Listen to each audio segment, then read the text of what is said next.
Hi friends, welcome to the UPSC PCS forum. आज हम discuss करेंगे 45th नंबर क्वेश्चन से। हम पढ़ रहे थे जियोमॉर्फोलॉजी। जियोमॉर्फोलॉजी में हमने स्टार्ट किया था distribution of continents and ocean on earth. ठीक है, और इसके पहले मैं आपको बोलूँगी प्लीज़ फ्रेंड्स, अगर आपने चैनल को शेयर एंड सब्सक्राइब नहीं किया है तो चैनल को ज़रूर शेयर एंड सब्सक्राइब करें। कमेंट सेक्शन में बताना ना भूलें वीडियो कैसा लगा। और आप हमारे Telegram channel UPSC PCS forum को भी ज्वाइन कर सकते हैं। वहाँ पर द हिंदू और इंडियन एक्सप्रेस के जो इंपॉर्टेंट न्यूज़ आर्टिकल्स होते हैं वो शेयर किए जाते हैं। आपको पता है कि द हिंदू और इंडियन एक्सप्रेस का अपना ही इंपॉर्टेंस है यूपीएससी किसी भी स्टेट पीसीएस के लिए। ठीक है, तो चलिए स्टार्ट करते हैं 45th नंबर क्वेश्चन से। और 45th नंबर क्वेश्चन है, which of the following statement are correct about sea floor spreading. Sea floor spreading के रिगार्डिंग कौन सा स्टेटमेंट जो है वो करेक्ट है, ये हमें बताना है। तो पहला स्टेटमेंट है, the rock closer to the mid oceanic ridges are younger and have normal polarity. Equidistant rock on either sides of oceanic ridges are similar on their chemical composition. The concept of seafloor spreading was proposed by Harry Hess in 1961. हमें बताना है यहाँ पे कौन सा statement जो है वो करेक्ट है। 1 और 2, 2 और 3, 1, 3 and all of the above.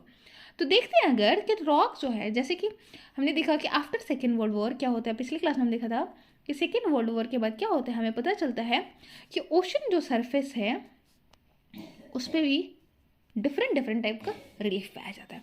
तो यहाँ पे बताया जा रहा है कि जो मिड ओशनिक रीजन का सब रीजेस जो है सबसे अच्छा आपको देखने को मिल सकता है कहाँ पे, mid oceanic ridges actually example है डाइवर्जेंट प्लेट्स का। जब दो प्लेट्स जो है एक दूसरे से दूर जाती है और बीच में वोल्केनो जो है वो इरप्ट होता है और फॉर्म करता है रीजेस का, और ये हमें देखने को मिलता है अटलांटिक ओशन में। अटलांटिक ओशन आपको पता है किसके बीच में पड़ता है? अटलांटिक ओशन इधर आपका अमेरिका, सॉरी क्या ही कर रही हूँ मैं,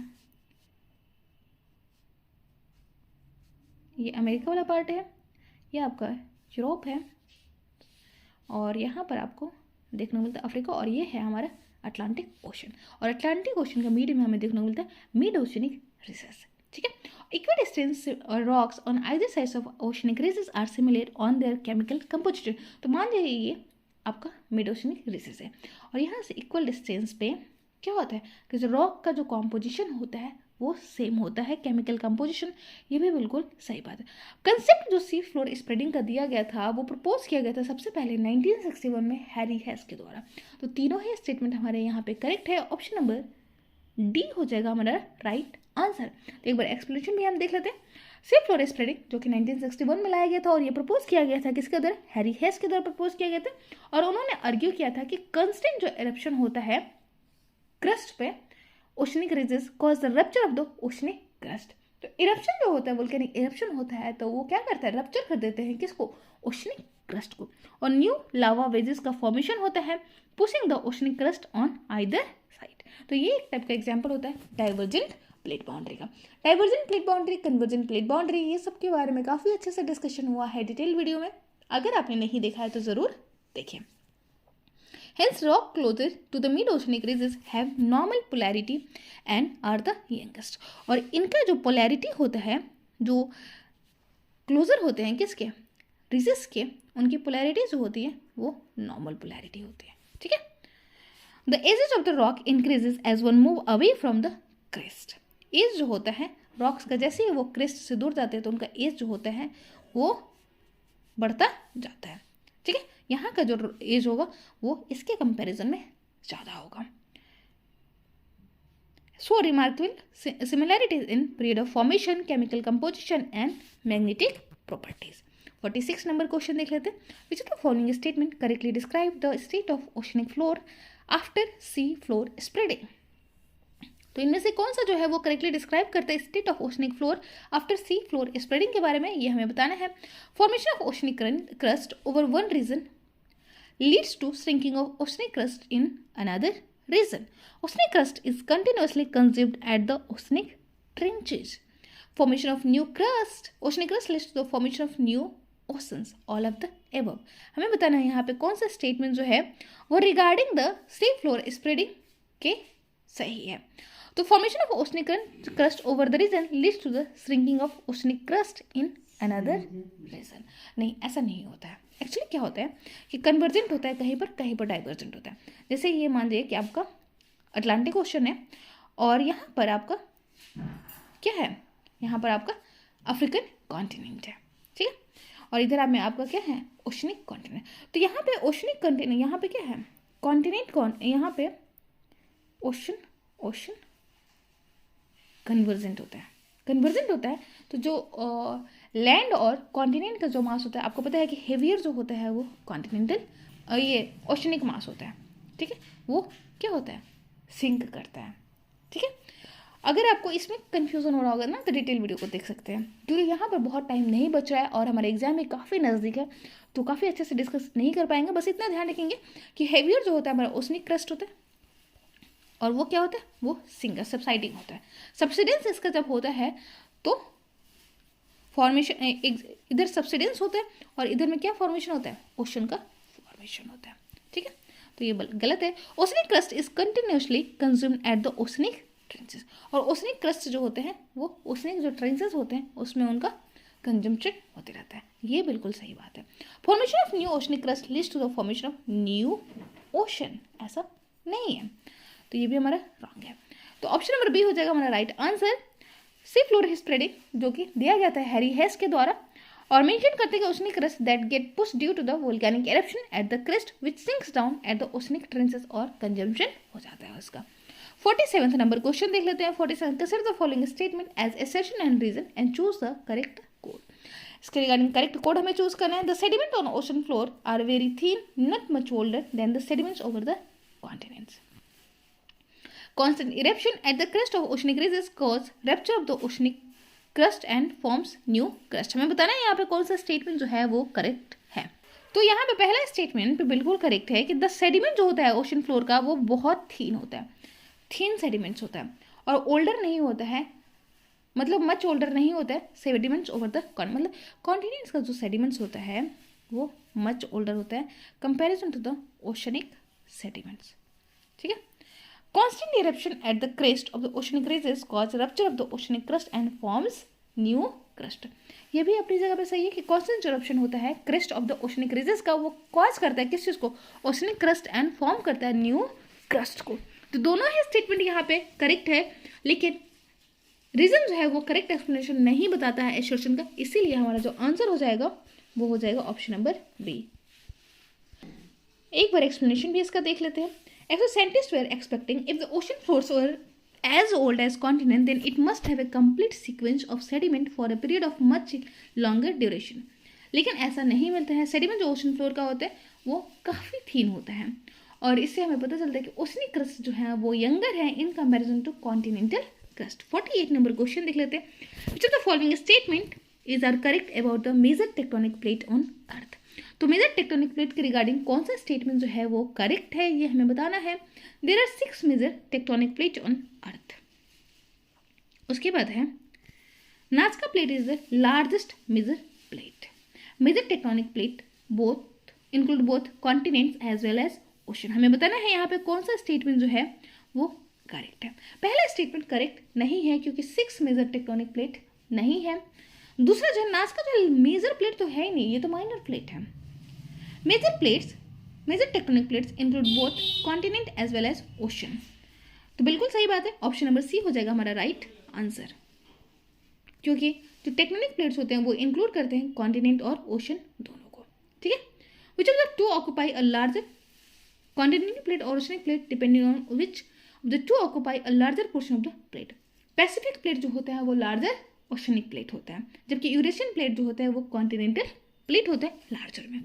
49th नंबर क्वेश्चन देख लेते हैं। 49th नंबर क्वेश्चन है। 49th number the concept of plate tectonics was given by McKenzie, Parker and Morgan in 1967।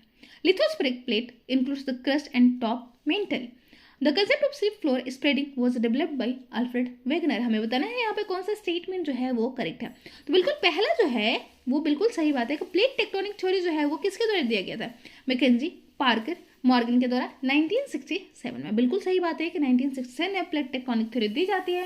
McKenzie, Parker और मॉर्गन के द्वारा लिथोस्फेरिक प्लेट के बारे में मैंने बताया कि क्रस्ट और मेंटल का जो अपर पार्ट होता है उसको वो इंक्लूड करके बनता है lithospheric plate. The concept of sea floor spreading was developed by Alfred Wegener. ये बिल्कुल गलत है, क्योंकि अभी हमने जस्ट सीखा कि सी फ्लोर स्प्रेडिंग जो है वो दिया गया था किसके द्वारा, हैरी हेस के द्वारा, जबकि अल्फ्रेड वेगनर ने दिया था continental drift theory. Option number D हो जाएगा हमारा राइट आंसर। तो यहाँ पे आंसर हो जाएगा ऑप्शन नंबर डी। मैकेंजी और पार्कर जो है और साथ ही साथ में मॉर्गन जो है इंडिपेंडेंटली कलेक्ट करते हैं अवेलेबल आइडियाज़ को और कम वो लेके आते हैं कौन से कंसेप्ट को, प्लेट टेक्टोनिक को। प्लेट टेक्टोनिक प्लेट को क्या बोलते हैं, लिथोस्फेरिक प्लेट भी कहते हैं, ठीक है। और ये मासिव इरेगुलरली शेप्ड होते हैं, इनका कोई शेप नहीं होता है, इस प्लेट्स का कोई शेप नहीं होता है। स्लैब ऑफ सॉलिड रॉक होते हैं ये, जनरली ये बने होते हैं कॉन्टिनेंटल और ओशनिक लिथोस्फेयर का। और प्लेट जो है वो मूव करते हैं हॉरिजॉन्टली। ध्यान रखेंगे कि प्लेट जो है वो मूव करते हैं हॉरिजॉन्टली ओवर द एस्थोनोस्फेयर है। एस्थोनोस्फेयर मैंने बताया कि वो पार्ट होता है मेंटल का जो कि प्लास्टिक सेमी प्लास्टिक नेचर का होता है, ठीक है। Lithospheric plate include both the crust and top mental layer, ये हमने डिस्कस कर लिया। सी फ्लोर स्प्रेडिंग जो है वो दिया गया था हैरी हेस के द्वारा। 50 नंबर क्वेश्चन देख लेते हैं। Match of the following list correctly and choose the correct code. Minor plate और उनका लोकेशन हमें बताना है कि कौन कहाँ पे लोकेटेड है। Cocos plate, Philippine plate, Caroline plate, Fiji plate, Asiatic plate and Pacific plate, central America and Pacific plate, Philippine and Indian plate, north east of Australia. तो फिलीपीन प्लेट जो कोकोस प्लेट जो है वो हमें कहाँ देखने को मिलता है, तो कोकोस प्लेट हमें देखने को मिलता है सेंट्रल अमेरिका वाला रीजन जो है और पैसिफिक प्लेट का, ठीक है। तो एक हो जाएगा 2। फिलिपाइन प्लेट अगर हम कंफ्यूज नहीं देखेंगे तो हमें लगेगा कि फिलीपींस और इंडियन प्लेट के बीच में देखने को मिलता है, लेकिन फिलिपाइन प्लेट हमें देखने को मिलता है एसिटिक और पैसिफिक प्लेट के बीच में। ध्यान रखेंगे पैसिफिक और एसिटिक प्लेट के बीच में हमें देखने को मिलता है। फिलिपाइन कंफ्यूज नहीं करेंगे, वो फिलिपाइन और इंडियन प्लेट के बीच में नहीं मिलता है। एक्चुअली फिलिपाइन और इंडियन प्लेट के बीच में जो प्लेट मिलता है उसको हम कैरोलिन प्लेट कहते हैं, और जो कि फूजी प्लेट जो हमें देखने को मिलता है north east of the Australian region. Option number C हो जाएगा हमारा राइट आंसर। ध्यान रखेंगे एग्जाम में पूछा जा सकता है। ये कोकोस प्लेट हमें देखने को मिलता है सेंट्रल अमेरिका और पैसिफिक प्लेट के बीच में। ये स्मॉल साइज का होता है, ट्रायंगुलर शेप होता है इसका, ये ओशनिक प्लेट होता है। फिलिपाइन प्लेट जो होता है वो लोकेटेड होता है एसिटिक प्लेट और पैसिफिक प्लेट के बीच में, और ये टेक्टोनिक प्लेट होता है, कंप्राइज करता है ओशनिक लिथोस्फीयर को। कैरोलिन प्लेट जो होते हैं वो कहाँ पे लोकेटेड होता है, फिलिपाइन और इंडियन प्लेट में, plate north of New Guinea, और ये भी एक माइनर प्लेट होता है।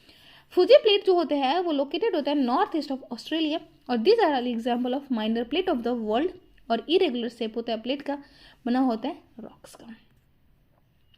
51st नंबर क्वेश्चन देख लेते हैं। Consider the following statement about the plate boundaries. Plate boundaries के रिगार्डिंग कौन सा स्टेटमेंट है वो करेक्ट है, ये हमें बताना है। तो मिड अटलांटिक ओशन रीज जो है नॉर्दर्न हेमिस्फीयर सेपरेट करता है African plate from Indian plates को, नहीं, अफ्रीकन प्लेट्स को अमेरिकन प्लेट से अलग करता है। तो पहले तो हमारा ऐसे ही रॉन्ग हो जाता है।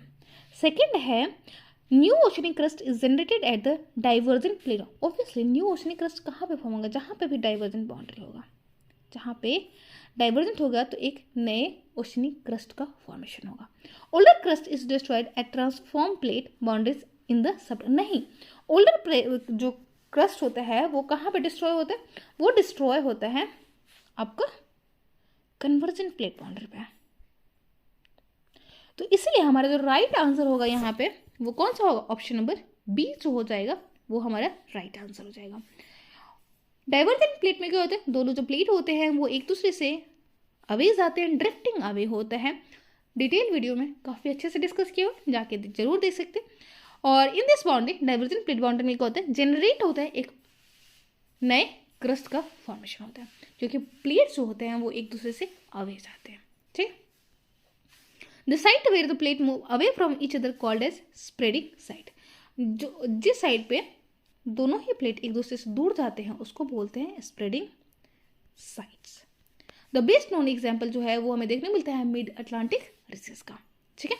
और मिड अटलांटिक जो है वो हमें नॉर्दर्न हेमिस्फीयर में देखने को मिलता है, जो अलग करता है किसको, अफ्रीकन प्लेट्स को अमेरिकन प्लेट से, ठीक है।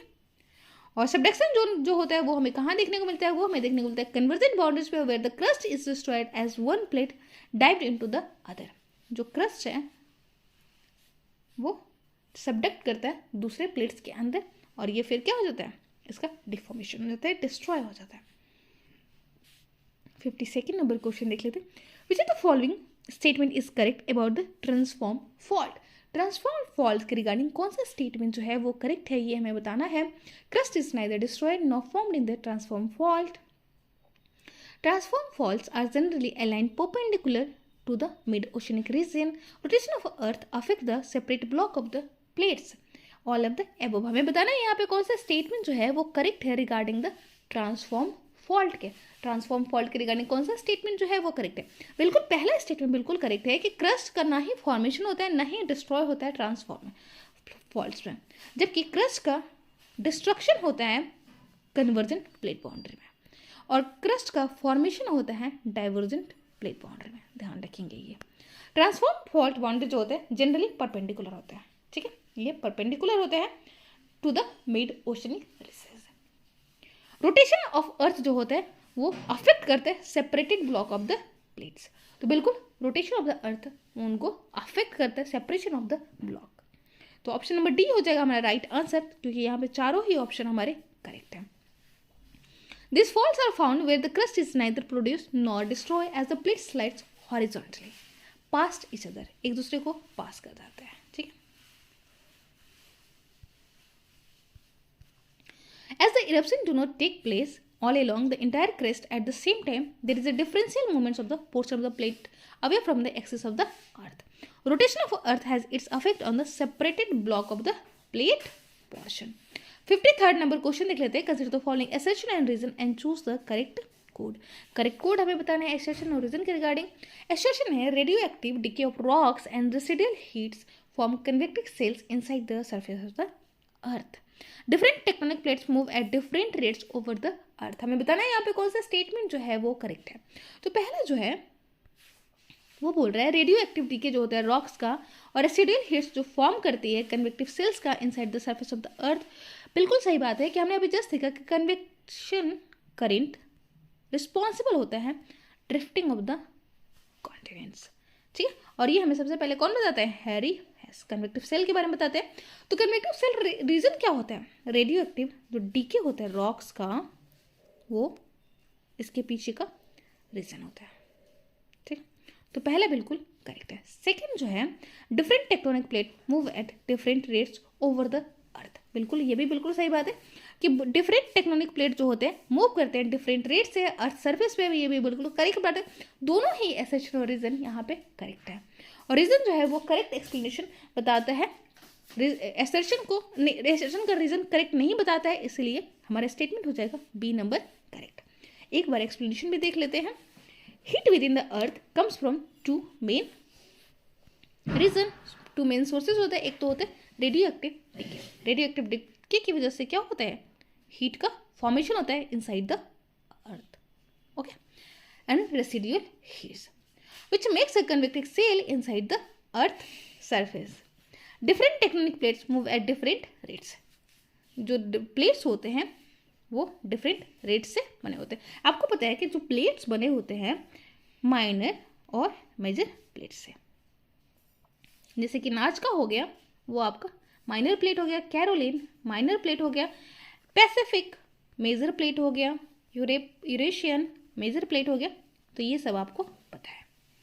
तो earth like the Arctic ridge has the slowest rate. तो आर्कटिक रीज जो है उसका जो रेट है मूव करने का वो सबसे ज़्यादा स्लो है। वो कितना है, 2.5 सेंटीमीटर पर ईयर से भी कम है। जबकि ईस्ट पैसिफिक राइज जो कि ईस्टर्न आइलैंड के किनारे है in the South Pacific Ocean 3400 kilometre west of Chile, उसका रेट जो है वो बहुत ज़्यादा है, वो है 15 सेंटीमीटर पर ईयर, ओके। तो यहाँ पे आपको समझ आ रहा होगा। 54th नंबर क्वेश्चन देख लेते हैं। Which of the following statement is are correct. Pacific ring of fire contains deep earthquake zones and highly active volcanoes. Mid-oceanic region are characterized by shallow foci, earthquake and highly active volcano. Oceanic trenches have deep-seated earthquake occurrence. हमें बताना है यहाँ पे कौन सा statement जो है वो करेक्ट है? तो पहला स्टेटमेंट बिल्कुल करेक्ट है कि जो पैसिफिक रिंग ऑफ फायर है वो कंटेन करता है डीप अर्थक्वेक जोन को और हाईली एक्टिव वोल्केनो को, बिल्कुल करेक्ट है।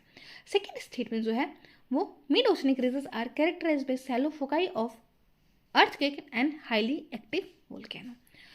तो यहाँ पे जो है सेकेंड स्टेटमेंट भी बिल्कुल करेक्ट है क्योंकि उनका शैलो फोकाई होता है। यहाँ पे ए बी सी तीनों ही होने चाहिए। Oceanic trenches have deep seated earthquake occurrence. तो ये तीनों ही स्टेटमेंट हमारे करेक्ट है। ऑप्शन नंबर यहाँ पे बी होना चाहिए, ए बी सी तीनों ही स्टेटमेंट करेक्ट है। ऑप्शन नंबर डी हो जाएगा हमारा right answer. Existence of volcano also show a similar pattern, क्या सिमिलर एज वेल देख लेते हैं। Because the foci of the earthquake along the Alpine Himalaya belt as well as ring of fire are deep seated ones. ठीक है,